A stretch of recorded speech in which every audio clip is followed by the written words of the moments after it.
ರಾಜ್ಯದಲ್ಲಿ ಮತಪಟ್ಟಿಯ ವಿಶೇಷ ಮತ್ತು ತೀವ್ರ ಪರಿಷ್ಕರಣೆಯ ವಿಚಾರದಲ್ಲಿ ಅಂದರೆ SIR ಪ್ರಕ್ರಿಯೆಯ ವಿಚಾರದಲ್ಲಿ ಕಾಂಗ್ರೆಸ್ ಹೋರಾಟದ ಮುನ್ಸೂಚನೆಯನ್ನು ಕೊಡ್ತಾ ಇದೆ.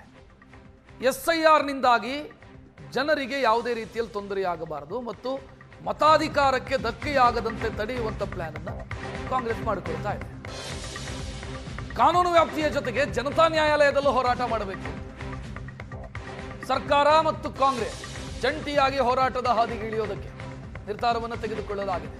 ಸಚಿವ ಸಂಪುಟ ಸಭೆಯಲ್ಲೂ ಇದಕ್ಕೆ ಮೌಖಿಕ ಅನುಮೋದನೆ ಸಿಕ್ಕಿದೆ. ವಿವಿಧ ಹಂತದ ಹೋರಾಟದ ಮೂಲಕ SIR ರಾಜ್ಯದಲ್ಲಿ ದಿಕ್ಕು ತಪ್ಪದ ರೀತಿಯಲ್ಲಿ ಎಚ್ಚರಿಕೆ ವಹಿಸಬೇಕು. ಕಾಂಗ್ರೆಸ್ಗಿರುವಂತಹ ಆತಂಕ ಪಶ್ಚಿಮ ಬಂಗಾಳದ ರೀತಿಯಲ್ಲಿ ಆಗತ್ತೆ ಇಲ್ಲಿ ಅಂತ ಕಾಂಗ್ರೆಸ್ ಹೇಳೋದು. ಪಶ್ಚಿಮ ಬಂಗಾಳದಲ್ಲಿ ಬಿಜೆಪಿ SIR ಮೂಲಕ ಗೆಲ್ತು, ಕರ್ನಾಟಕದಲ್ಲೂ ಅಂಥದ್ದೇ ಪ್ರಯತ್ನಕ್ಕೆ ಬಿಜೆಪಿ ಕೈ ಹಾಕಬಹುದು,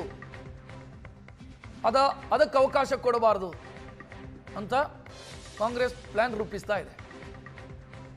ಮತಪಟ್ಟಿಯ ವಿಶೇಷ ಮತ್ತು ತೀವ್ರ ಪರಿಷ್ಕರಣೆಯ ಪ್ರಕ್ರಿಯೆ ಏನಿದೆ ಅದು ಎಲ್ಲೂ ಹಾದಿ ತಪ್ಪದ ರೀತಿಯಲ್ಲಿ ನೋಡಿಕೊಳ್ಬೇಕು ಅಂತ, ಸಾಧ್ಯ ಆದರೆ ಕಾನೂನು ಹೋರಾಟವನ್ನ ಕೂಡ ಮಾಡಬೇಕು ಅಂತ ಕಾಂಗ್ರೆಸ್ ನಾಯಕರು ಯೋಚಿಸಿದ್ದಾರೆ.